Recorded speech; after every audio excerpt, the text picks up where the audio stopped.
Hello friends, concept with sigma YouTube channel में मैं यशपाल यादव आप सभी का हार्दिक स्वागत करता हूं। प्यारे बच्चों, एसएससी सीएचएसएल का नोटिफिकेशन आ चुका है, आप सभी को पता होगा।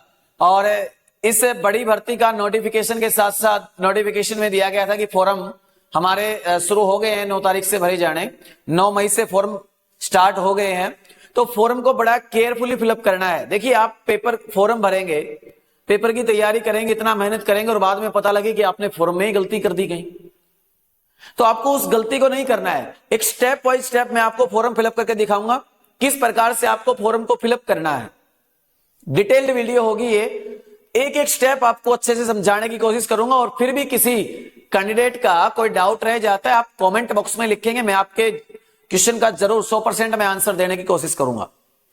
ठीक है, अब मैं शुरू करता हूं एक कैंडिडेट का स्टेप बाय स्टेप फॉर्म हम इसके अंदर भरेंगे। ठीक है, देखिए, सबसे पहले आप गूगल पे जाएंगे और गूगल पे जाने के बाद आप एसएससी की साइट पे जाएंगे। ये एसएससी की वेबसाइट ओपन हो गई है, ये इसका एसएससी का होम पेज आ गया है। ठीक है, अब इसके अंदर अच्छा 2 चीजें हैं इसके अंदर, आप सभी ध्यान से देखिए। जिस कैंडिडेट ने पहले कभी एसएससी का फॉर्म भरा है उन कैंडिडेट्स के पास रजिस्ट्रेशन आईडी और पासवर्ड उनके पास होंगे।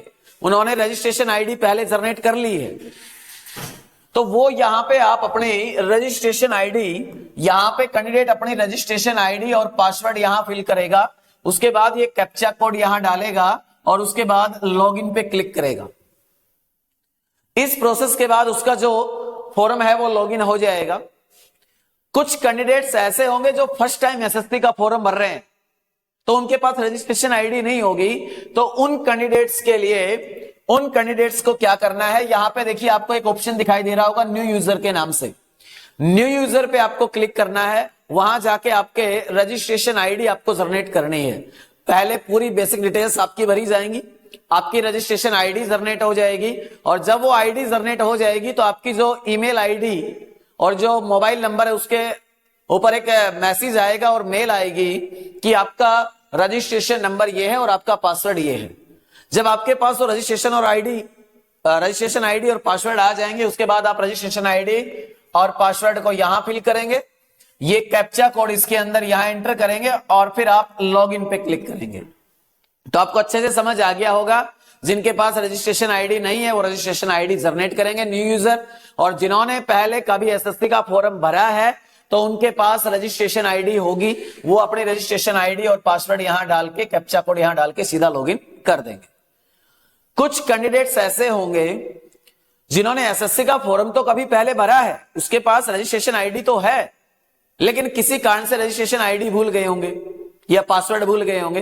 तो आपके पास एक ऑप्शन होगा फॉरगेट पासवर्ड।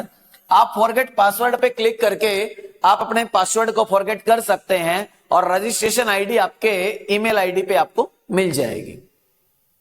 ठीक है, जब आपने रजिस्ट्रेशन किया था उस समय आपने जो ईमेल आईडी फिलअप की थी ना, उस ईमेल आईडी के ऊपर आपका रजिस्ट्रेशन आईडी आई हुई है, वहां से आप रजिस्ट्रेशन आईडी लेंगे और फॉरगेट पासवर्ड कर लेंगे।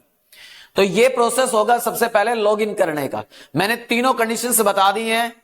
कभी किसी ने पहले फॉर्म नहीं भरा है तो न्यू यूजर पे क्लिक करना है, रजिस्ट्रेशन आईडी जनरेट करनी है। अगर भरा हुआ है तो आप इसके अंदर सारा डाटा फिलअप कर देंगे, और अगर भूल गए हैं तो फिर फॉरगेट पासवर्ड का आपके पास ऑप्शन है, फॉरगेट पासवर्ड कर लेंगे। तो यहां जिस कैंडिडेट का मैं फॉर्म भरने जा रहा हूं उसने पहले एसएससी का फॉर्म भरा है, उसके पास रजिस्ट्रेशन आईडी और पासवर्ड है, तो मैं उसके रजिस्ट्रेशन आईडी और पासवर्ड यहां पे फिल कर देता हूं। उसके बाद मैं कैप्चा कोड डालूंगा और लॉगिन करूंगा। ठीक है, मैं जैसे आप लॉगिन पे क्लिक करेंगे तो आपके पास इस प्रकार का पेज ओपन हो जाएगा। यहाँ पे लिखा है वेलकम सोनू। इस कैंडिडेट का जो नाम है वो सोनू है, तो इसलिए इसका नाम यहाँ पे शो कर रहा है, और इस प्रकार का पेज आपके पास ओपन हो जाएगा।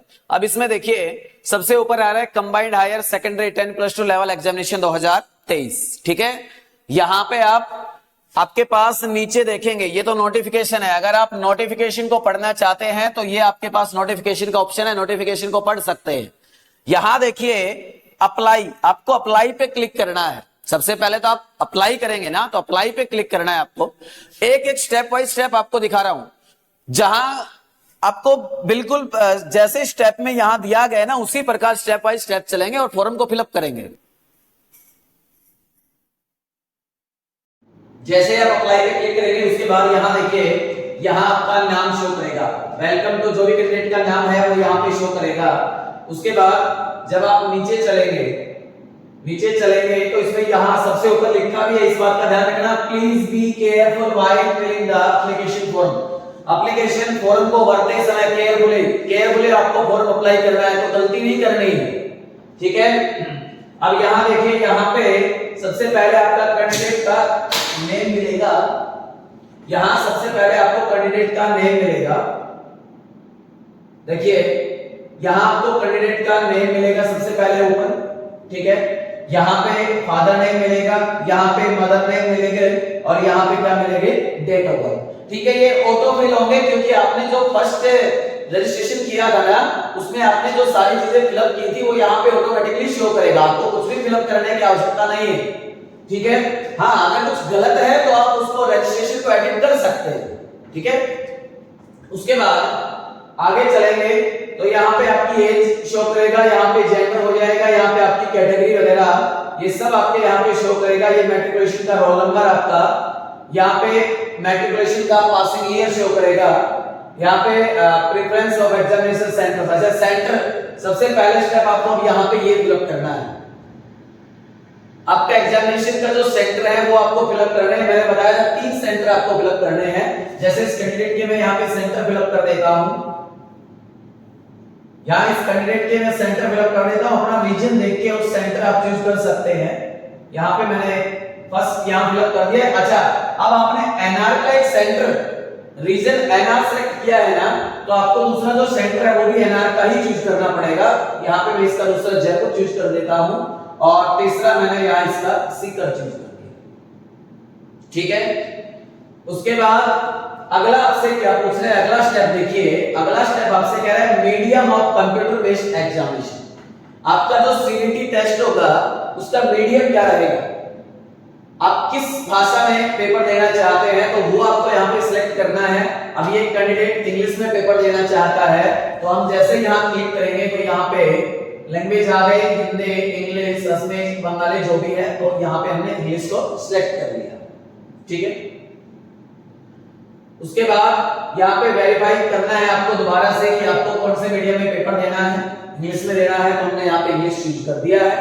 उसके बाद टाइपिंग टेस्ट होगा ना भाई, टायर 1, टायर 2 और टायर 2 के बाद टाइपिंग टेस्ट होगा। तो जो टाइपिंग टेस्ट होगा उसमें आप टाइपिंग टेस्ट किस मीडियम में देना चाहते हैं, आप टाइपिंग टेस्ट किस मीडियम में देना चाहते हैं, टाइपिंग टेस्ट को आप किस मीडियम में देना चाहते हैं, देखिए वो यहाँ पे आपको सिलेक्ट करना होगा। किस प्रकार से सिलेक्ट होगा, यहाँ पे आप क्लिक करेंगे और उसके बाद टाइपिंग टेस्ट देने के आपके पास 2 ही मीडियम है, या तो आप इंग्लिश में देंगे या हिंदी में देंगे, ठीक है। अब इस कैंडिडेट को इंग्लिश में टाइपिंग देनी है, तो यहाँ पे इंग्लिश उसको वेरीफाई करवाएगा दोबारा से, किसमें आप टाइपिंग टेस्ट देना चाहते हैं, तो दोबारा से कर दिया हमने इंग्लिश, ठीक है। अब कहते हैं अगर आपके पास 12th स्टैंडर्ड में साइंस स्ट्रीम है मैथमेटिक्स के साथ, तो आप यस पे क्लिक करें, अन्यथा नो पे। इसके पास साइंस स्ट्रीम है तो हम किस पे क्लिक करेंगे, यस पे क्लिक करेंगे। उसके बाद हम आगे चलेंगे, अगर एक्स सर्विसमैन है तो आप यस पे क्लिक करेंगे, नहीं है तो नो पे क्लिक करेंगे। अब यस पे क्लिक करेंगे तो ये सब डिटेल्स आपको फिलअप करनी होगी, ये सब एक्स सर्विसमैन से संबंधित है कि कब आपने ज्वाइनिंग की, कब आप डिस्चार्ज हुए, कितनी आपकी सर्विस रही। जिस कैंडिडेट को नो पे क्लिक करना है उसके लिए इसमें कुछ भी भरने की आवश्यकता नहीं है, ठीक है। उसके बाद आगे चलेंगे, आपको यहां कोई भी स्टेप भरने की आवश्यकता नहीं, इसमें आप नो पे क्लिक कर देंगे। जैसे आप आगे चलेंगे तो यहाँ पे आपके पास यहाँ आएगा सबसे पहले। अच्छा, दूसरी ये है कि अगर आप एज रिलैक्सेशन चाहते हैं तो यस पे क्लिक करेंगे और नहीं चाहते तो नो पे। अब जिन कैंडिडेट की एज 18 से 27 के बीच में है उनको रिलैक्सेशन लेने की आवश्यकता नहीं है। अब इस कैंडिडेट की जो एज है वो 18 से 27 के बीच में है, तो हम किस पे, नो पे क्लिक करेंगे। जो कैंडिडेट एज रिलैक्सेशन लेना चाहता है वो यस पे क्लिक करेगा। अगर मान लीजिए किसी की एज 30 ईयर है तो उसको लेना पड़ेगा रिलैक्सेशन, तो वो यस पे क्लिक करेगा। अगर किसी कैंडिडेट की एज 18 से 27 के बीच में है तो उसको लेने की आवश्यकता नहीं है, वो नो पे क्लिक करेगा, ठीक है। अच्छा, उसके बाद आपको ये भरने की आवश्यकता नहीं है, अगर आप रिलैक्सेशन लेना चाहते हैं तो ये आपको फिलअप करना पड़ेगा। यहाँ पे हाईएस्ट एजुकेशन क्वालिफिकेशन, जो भी आपकी हाईएस्ट एजुकेशन क्वालिफिकेशन है वो यहाँ पे फिलअप करनी है। इस कैंडिडेट की मैं यहाँ फिलअप कर देता हूँ। इसकी जो हाईएस्ट क्वालिफिकेशन एग्जामिनेशन है वो अगर है तो आप सिलेक्ट कर दीजिए, नहीं है तो आप उसको छोड़ दीजिए। यहां मैं इसको यहीं पे इसके पास कोई क्वालिफिकेशन नहीं है इसके अलावा 10+2 के अलावा, तो यहाँ 10+2 का हमारे पास इसमें शायद ऑप्शन नहीं होता है। ये रहा लास्ट में है, तो आप इसको इस पे क्लिक करेंगे इंटरमीडिएट, ठीक है। ये आपके पास आ गया यहाँ पे इंटरमीडिएट और हाई सेकेंडरी 10+2, ठीक है। आप डिटेल्स ऑफ क्वालिफिकेशन आपके यहाँ पे डिटेल्स डालनी है, 12th स्टैंडर्ड है, ठीक है। अब यहाँ पे स्टेटस कि 12th में आप अपीयरिंग है या पास है, तो पास है। ईयर ऑफ पासिंग आपने कब +2 पास की है, तो यहाँ पे आपको ईयर ऑफ पासिंग सिलेक्ट करना है। इस कैंडिडेट की जो भी ईयर ऑफ पासिंग है वो मैं सिलेक्ट कर देता हूं। उसके बाद यहाँ पे आप बोर्ड को, यहाँ पे स्टेट को चूज करेंगे आप जहां से आपने पास किया है, तो वो जैसे इसका कैंडिडेट का हरियाणा है तो मैं इसको चूज कर देता हूं, यहां से सिलेक्ट कर देता हूं। साइट थोड़ा सा स्लो है इसलिए इसमें प्रॉब्लम हो रहा है, साइट थोड़ा सा स्लो है इसलिए इसमें प्रॉब्लम आ रही है, ठीक है। अब ये इस कैंडिडेट की मैंने जो भी डिटेल्स थी वो यहाँ पे फिल कर दी है, ठीक है। इसलिए कहां से स्टेट या यूटी बोर्ड यूनिवर्सिटी जो भी थी उसकी सिलेक्ट कर दी है। Name of board Haryana board of secondary education जो था वो भी इसका क्लिक कर दिया है मैंने, यहाँ पे रोल नंबर भी डाल दिया है और परसेंट भी इसकी फिलअप कर दिया। किसी कैंडिडेट के पास सीजीपीए है तो वो सीजीपीए यहाँ पे फिलअप कर देगा। उसके बाद आगे चलेंगे, इस पे आपको 9 पे क्लिक करना है, ठीक है। देन उसके बाद यहाँ पे जैसे आप नीचे चलेंगे तो यहाँ पे आपका कोरेस्पोंडेंस एड्रेस, आपका एड्रेस शो करेगा। इस कैंडिडेट की मैंने सारी डिटेल्स ब्लर कर दी है और यहाँ पे आपका स्टेट शो करेगा, यहाँ पे आपका डिस्ट्रिक्ट, यहाँ पे पिन, यहाँ पे आपका परमानेंट एड्रेस शो करेगा, यहाँ पे स्टेट, यहाँ पे पिन कोड, यहाँ पे मोबाइल नंबर और यहाँ पे ईमेल आईडी शो करेगा, ठीक है। इस कैंडिडेट की मैंने डिटेल्स ब्लर कर दी है, यहाँ पे आपकी सारी डिटेल्स यहाँ पे शो करेगा। उसके बाद जब हम आगे चलेंगे अगले स्टेप, उसके बाद जब आगे चलेंगे तो उसके बाद आता है फोटोग्राफ एंड सिग्नेचर। आपको यहाँ पे अपने फोटोग्राफ और सिग्नेचर अपलोड करने हैं। भाई ये कंडीशन ध्यान से देखना, कई बच्चों की फोटो और सिग्नेचर की वजह से फॉर्म कैंसिल हो जाता है एसएससी का। तो देखिए इसमें साफ साफ लिखा गया है upload a photograph without spec. भाई आपके चश्मा के साथ फोटो नहीं होनी चाहिए, कैप के साथ भी फोटो नहीं होनी चाहिए, ठीक है। कैप और चश्मा लगा के फोटो नहीं डालनी है आपको। और आपकी जो फोटो है वो साफ साफ लिखा है आफ्टर 9 फरवरी 2023, 9 फरवरी 2023 के बाद की फोटो होनी चाहिए आपकी, उससे पहले की फोटो आपको नहीं डालनी है यहाँ पे। और जो फोटो का साइज होगा वो 20 केबी से 50 केबी के बीच का साइज होना चाहिए। फॉर्मेट, फोटो का जो फॉर्मेट होगा वो जेपीईजी और जेपीजी ही फॉर्मेट होना चाहिए, उसके अलावा कोई और फॉर्मेट इसमें नहीं लगेगा, ठीक है। इमेज का साइज यहाँ पे दिया गया है, विड्थ होनी चाहिए 3.5 सेंटीमीटर और हाइट होनी चाहिए 4.5 सेंटीमीटर। इस इंस्ट्रक्शंस को ध्यान से देख के ही आपको फोटो को यहाँ पे अपलोड करना है, ठीक है। यहाँ पे चूज फोटो पे फिर आप क्लिक कर देंगे। इसी प्रकार यहाँ चलेंगे अपलोड सिग्नेचर पे, तो सिग्नेचर के लिए भी कंडीशंस हैं।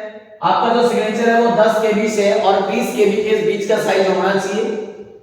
फॉर्मेट वही जेपीजी और जेपीजी और जेपीजी होना चाहिए। और जो सिग्नेचर होगा उसकी जो विड्थ है वो 4.0 सेंटीमीटर से 2.0 सेंटीमीटर उसके हाइट होनी चाहिए, ठीक है। इन कंडीशंस को देख के ही आपको अपलोड करना है, इनमें गलती नहीं करना है, ठीक है। साइज जो भी है इसके अंदर वही साइज डालना है।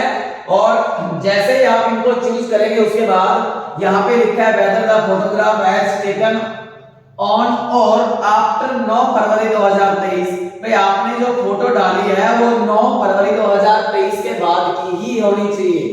अगर 9 फरवरी 2023 के बाद की है तो आप यस पे क्लिक करेंगे और आपको यस पे ही क्लिक करना है यहाँ पे, ठीक है। मैं इस कैंडिडेट्स की सारी फोटो डिटेल्स, फोटो और सिग्नेचर अपलोड कर देता हूं।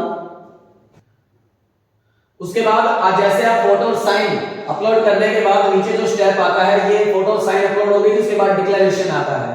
ठीक है। डिक्लेरेशन में आप चलेंगे तो ये जो चेकबॉक्स है इस पे आपको क्लिक करना है और एक कैप्चा कोड दिया हुआ है, ये कैप्चा कोड यहाँ पे आपको फिलअप करना है। जैसे मैं यहाँ पे एक कैप्चा कोड फिलअप कर देता हूं, इस कैप्चा कोड को मैं यहाँ पे फिलअप कर देता हूं। यहाँ पे हमारे पास कैप्चा कोड है CRNFA, ठीक है। ये कैप्चा कोड मैंने यहाँ पे फिलअप कर दिया है और उसके बाद आपको प्रीव्यू पे सिलेक्ट करना है। किस पे सिलेक्ट करना है? प्रीव्यू पे। प्रीव्यू पे आप सिलेक्ट करेंगे। जैसे आप प्रीव्यू पे सिलेक्ट करेंगे उसके बाद आपका जो फॉर्म आपने भरा है वो पूरा फॉर्म आपका यहाँ शो करेगा। उसके बाद जब आप आगे नीचे चलेंगे तो लास्ट में अगर कुछ गलती लगती है आपको ठीक करना चाहते हैं तो एडिट या मॉडिफाई पे क्लिक कीजिए। अगर आपको कोई गलती नहीं लगती, आपने फॉर्म प्रॉपर अच्छे तरीके से भरा है, सभी डिटेल्स आपने चेक कर ली हैं, सही है, तो आप सबमिट पे क्लिक करेंगे। अब मैं इस कैंडिडेट का यहाँ फॉर्म मैंने चेक कर लिया है, सब सही से भरा गया है, मैं सबमिट पे क्लिक करता हूं। अब उसके बाद सबमिट करने के बाद फाइनल सबमिट का ऑप्शन आएगा, उसको फाइनल सबमिट कर देना है। उसके बाद आपके पास पेमेंट स्क्रीन आ जाएगी, आपको पेमेंट करनी है। अच्छा, मैंने बताया था पहले नोटिफिकेशन में की वीडियो में आप भी जाके वहां देख सकते हैं, तो आपके जो वोमेन है उनके लिए फीस एग्जेम्प्टेड है। उसके अलावा SC, ST, PWD और ESM कैटेगरी के लिए भी फीस एग्जेम्प्टेड है, उनको कोई फीस का ऑप्शन नहीं आएगा। उसके अलावा जो जनरल कैटेगरी के कैंडिडेट्स हैं यानी मेल और OBC के मेल कैंडिडेट्स हैं उन सभी को, उसके अलावा और भी कोई कैटेगरी है जो पेमेंट के लिए, जिनको पेमेंट भरनी है, जिनके एग्जेम्प्टेड नहीं है उनके लिए ऑप्शन आएगा, जिनकी पेमेंट एग्जेम्प्टेड है उनके लिए आगे पेमेंट का ऑप्शन नहीं होगा। तो यहाँ इस कैंडिडेट को पेमेंट भरनी है 100 रुपए, तो मैं यहाँ ऑनलाइन पे क्लिक कर देता हूँ। अगर ऑनलाइन भरना चाहते हैं आप ऑनलाइन से, अगर ऑफलाइन भरना चाहते हो आप ऑफलाइन पे। ऑनलाइन पे क्लिक किया, उसके बाद जैसे हम सबमिट करेंगे तो हमारे पास ये पेमेंट करने का ऑप्शन आ जाता है कि आप किस प्रकार से पेमेंट करना चाहते हैं। और जैसे अब हम इसको UPI से पेमेंट कर देते हैं, UPI से पेमेंट करते हैं तो हम UPI पे क्लिक करेंगे और UPI पे उसके बाद यहाँ आपके पास देखिए, अगर VPA के थ्रू करना चाहते हैं तो VPA है, अगर आप QR कोड के थ्रू करना चाहते हैं तो आप QR कोड पे क्लिक करेंगे। जैसे QR कोड पे क्लिक करेंगे यहाँ पे QR कोड जनरेट हो जाएगा। इस QR कोड को आप स्कैन करेंगे, नीचे टाइम दिया गया है 2 मिनट 53 सेकंड, 3 मिनट का समय होता है। तो आप इस QR कोड को स्कैन करेंगे और आपकी जो पेमेंट है वो सक्सेसफुल हो जाएगी। अब यहाँ पे जैसे आपकी पेमेंट हो जाएगी तो यहाँ आ जाएगा your transaction status is success, आपकी पेमेंट सक्सेस हो गई है, आप ओके पे क्लिक करेंगे। ठीक है, अब आपके पास यहाँ पे ट्रांजैक्शन दिखा रहा है, ट्रांजैक्शन स्टेटस क्या है? सक्सेस हो गई है। तो अब आपकी पेमेंट भी कंप्लीट हो गई है, आपका फॉर्म कंप्लीट फिलअप हो गया है। ठीक है, अब यहां से आप गो टू डैशबोर्ड पे जाएंगे और गो टू डैशबोर्ड पे जाने के बाद आप अपना पेमेंट का स्टेटस भी चेक कर सकते हैं। देखिए, अप्लाई आपने कर दिया, प्रिंट आपने ले लिया होगा, डाउनलोड ऑफलाइन चलाना आपने नहीं किया, आपने पेमेंट की डायरेक्ट ऑनलाइन, तो पेमेंट स्टेटस पे जाके आप स्टेटस भी चेक कर सकते हैं। You have not paid the fees yet, ये इसलिए दिखा रहा है कुछ 4 से 5 घंटे के बाद आपकी फीस यहाँ पे अपडेट हो जाएगी, क्योंकि आपकी सक्सेसफुल हो चुकी है। तो उसके बाद पेमेंट स्टेटस में भी आपकी सक्सेसफुल दिखा देगा। आपका फॉर्म पूरा अप्लाई हो गया है, हमने आपको स्टेप बाय स्टेप यहाँ वीडियो बताई है। इसी प्रकार के और भी नोटिफिकेशंस हमारा जो YouTube चैनल है कंसेप्ट विद सिग्मा, यहाँ पे हम आपको मैथ की प्लेलिस्ट भी मिलेगी, आपको नेशनल जीके की प्लेलिस्ट भी मिलेगी, और भी CHSL का जो भी सिलेबस है हम पूरा सिलेबस इस YouTube चैनल के ऊपर लेके आएंगे। और सबसे जरूरी बात, हम मॉक टेस्ट सीरीज भी लेके आएंगे आपके लिए। देखिए, आप तैयारी करेंगे तो आपको यहाँ पे मॉक टेस्ट सीरीज की भी आवश्यकता होगी। और हमारी जो सिग्मा अकेडमी, जो हमारे कुछ कैंडिडेट्स हमारी ऑफलाइन क्लासेस को जिन्होंने ज्वाइन कर रखा है उन्हें पता भी होगा कि हर सैटरडे को 11:30 पे हम मॉक टेस्ट सीरीज हमने शुरू कर रखी है। तो CHSL की मॉक टेस्ट सीरीज भी हम जल्दी ही लेके आ रहे हैं। और जो हमारे व्यूअर ऐसे हैं जो कहीं हमारी ऑफलाइन क्लासेस नहीं ले पाते हैं, तो उनके लिए हम टेलीग्राम ग्रुप पर हर शनिवार को टेलीग्राम ग्रुप पर एग्जाम को अपलोड कर देंगे। उसके बाद हम हर शनिवार को 8 बजे लाइव सॉल्यूशन उस पेपर का करवाएंगे, उस मॉक टेस्ट का लाइव सॉल्यूशन करवाएंगे। ठीक है, तो आप लोगों के लिए एक बहुत अच्छा प्लेटफॉर्म साबित हो सकता है। और कंटेंट को आप जरूर देखना, मैथ की प्लेलिस्ट में जाके कंटेंट को आप जरूर देखना। मेरी गारंटी है कि आपको जो भी टॉपिक पढ़ाया गया है उसमें से क्वेश्चन मिलेगा, उससे बाहर क्वेश्चन मिलने की कोई संभावना नहीं है। आप कंटेंट को ध्यान से पढ़ना, ठीक है, तैयारी करो अच्छे से। आप फॉर्म फिलअप करने के बाद अच्छे से तैयारी में लग जाओ, जल्दी आपका 3-4 महीने में एग्जाम हो जाएगा, ठीक है। फिर आगे की प्रोसेस आपकी शुरू हो जाएगी। वीडियो को ज्यादा से ज्यादा लाइक करना, शेयर करना और चैनल को सब्सक्राइब करना ताकि आने वाले नोटिफिकेशन आप लोगों तक पहुंचते रहे। धन्यवाद।